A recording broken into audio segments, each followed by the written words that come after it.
करम कीजिए ताजदार मदीना, बेकस पे करम कीजिए सरकार मदीना, मदद कीजिए ताजदार मदीना। इंडियन फिल्मों में ये तीन नाते मुबारक ऐसी हैं जो आज तक पढ़ी, सुनी और गाई जा रही हैं। दिलचस्प बात यह है कि इस कदर मकबूल ये नातें तीन ख़वातीन सिंगर्स ने पढ़ी और गाई थी। 1950 से 70 की दहाई तक फिल्मों में पेश की जाने वाली इन नातों का मिजाज एक सा है।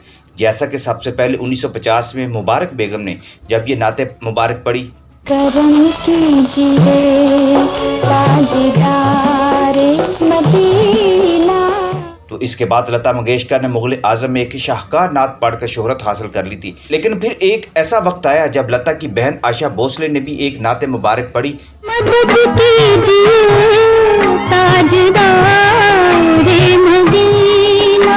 तो इस नाते मुबारक के बाद हिंदुस्तान ही क्या पाकिस्तान में भी इस नाते मुबारक को बेतहाशा सुना और पढ़ा जाने लगा था। पहली नाते मुबारक एक मुसलमान खातून सिंगर के सुरों से महकाई गई थी, तो दूसरी दोनों नातें कट्टर हिंदू सिंगर बहनों को पेश करने की सादत मिली थी। 1975 में बनने वाली हिदायतकार ए शमशीर की फिल्म दियारे मदीना की इस नाते शरीफ ने उस वक्त आशा भोसले को इंडो पाक की मशहूर सिंगर का दर्जा दिलवा दिया था, जब खुद उनकी बहन लता मंगेशकर उनकी राह में दीवारें खड़ी कर रही थी और बहन के साथ उनकी पेशावराना रकाबत जारी थी। मगर जब उन्होंने फिल्म दियारे मदीना में ये नाते मुबारक मदद कीजिए ताजदारे मदीना गाई तो आशा भोसले नाकामियों से निकलकर आसमान शोहरत पर तैरने लगी थी। फिल्म मुगल आजम में लता मंगेशकर की नाते मुबारक जो मधुबाला पर फरमाई गई थी, उसकी पजीराई के बाद आशा भोसले की बड़ी तमन्ना थी कि वो भी एक ऐसी ही नात पढ़कर शोहरत और इज्जत के मुकाम पर फाइज हो सकें। तो इसके लिए वो अक्सर फिल्म वालों से कहा करती थी और मौसीकारों से भी उन्होंने कह रखा था कि मुझे किसी भी फिल्म में नात पढ़ने का मौका लाजमी दिलवाएं। ये वो दौर था जब मोहम्मद रफ़ी ने भजन गाने छोड़ दिए थे और ज़्यादातर नाते मुबारक और इस्लामी हकायत गाना शुरू कर दी थी। इसके बाद मोहम्मद रफ़ी को बेपनाह शोहरत मिल गई थी। इस रिवाज को देखते हुए आशा भोसले ने अपने शोहर मारूफ मौसीकार R.D. बर्मन से कहा था कि वो उनके लिए कोई ऐसा नात या धुन बनाएं ताकि वो नात पढ़ सकें। लेकिन R.D. बर्मन ने उस वक्त आशा भोसले को रोक दिया और उसकी वजह यह बताई कि अगर उन्होंने नाते पढ़ना शुरू की तो अमकान है हिंदू कम्युनिटी इसको पसंद ना करे।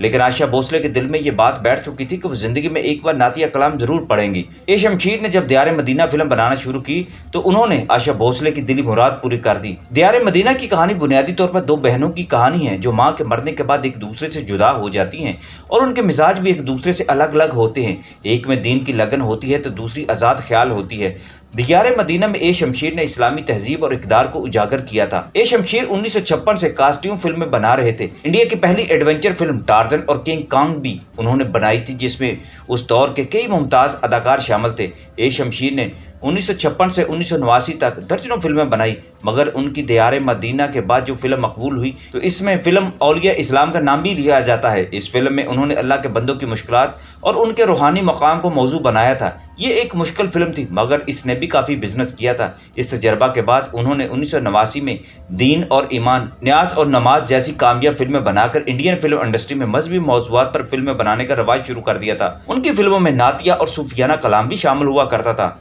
ये नाते उनकी फिल्मों की कामयाबी की सनद बन जाती थी। दियारे मदीना में नात के लिए ए शमशीर ने पहले लता जी से ये नात पढ़वाना चाही थी, मगर लता ने इनकार कर दिया था, जिसके बाद उन्होंने इस फिल्म के मौसीकार मोहम्मद शफी से डिस्कस किया कि लता तो इनकार कर चुके हैं इस नात को पढ़ने से, तो क्या करना चाहिए। इस पर मौसीकार मोहम्मद शफी ने कहा, इस नातिया कलाम का तकाजा है कि इसके लिए आशा भोसले की आवाज़ ली जाए।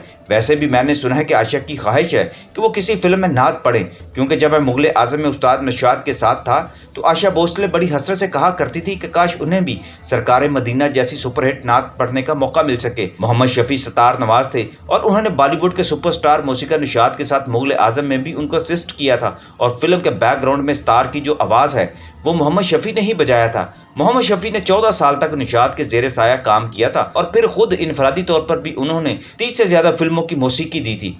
दियारे मदीना के नाते मुबारक की धुन बनाने के बाद मोहम्मद शफी ने आशा भोसले से रब्ता किया तो वो मान गई और कहा, ये तो मेरे मन की मुराद पूरी करने वाली बात है। दियारे मदीना में इस नाते मुबारक की मौसीकी देने के बाद मोहम्मद शफी ने फिर किसी फिल्म में मौसीकी नहीं दी और उनकी दुनिया ही बदल गई। मोहम्मद शफी ने इंडिया को सुमन कल्याण जी के रूप में एक सुपरस्टार गुलकारा भी दी थी। मोहम्मद शफी बेहतरीन मौसीकार थे, मगर उनकी सलाहियतों का ज्यादातर इस्तेमाल दूसरों ने किया। वो खुद इसलिए ज्यादा नामवर ना हो सके क्योंकि उनकी मौसीकी अक्सर दूसरे मौसीकार ले लिया करते थे। आशा भोसले ने जब ये नाते मुबारक पढ़ी तो ये नाते मुबारक खुद उनकी जिंदगी का असासा बन गई। वो एक हफ्ता तक उस्ताद मोहम्मद शफी के साथ इस नाते मुबारक के लिए रियाज करती रहीं। आशा भोसले ने जिंदगी में बेपनाह दुख झेले थे। कम सनी में वालिद फौत हो गए और छोटी उम्र में घर से भागकर शादी कर ली तो लता जी ने उन्हें घर से बेदखल कर दिया था। फिर शोहरत ने छोड़ दिया तो शोहरत की जाना परवाज करते हुए उन्हें अकेले अंत तक मेहनत करनी पड़ी और बच्चे पालने पड़े। कई बार बहन ही उनकी दुश्मन भी बनकर उनकी राह में खड़ी हो गई। फिर जवान बेटी ने खुदकुशी कर ली। आशा भोसले ने जब जब खुद को मुसीबतों में देखा वो अपनी इस नात मुबारक को टेप रिकॉर्डर पर लगाकर सुना करती थी। मदद कीजिए ताजदार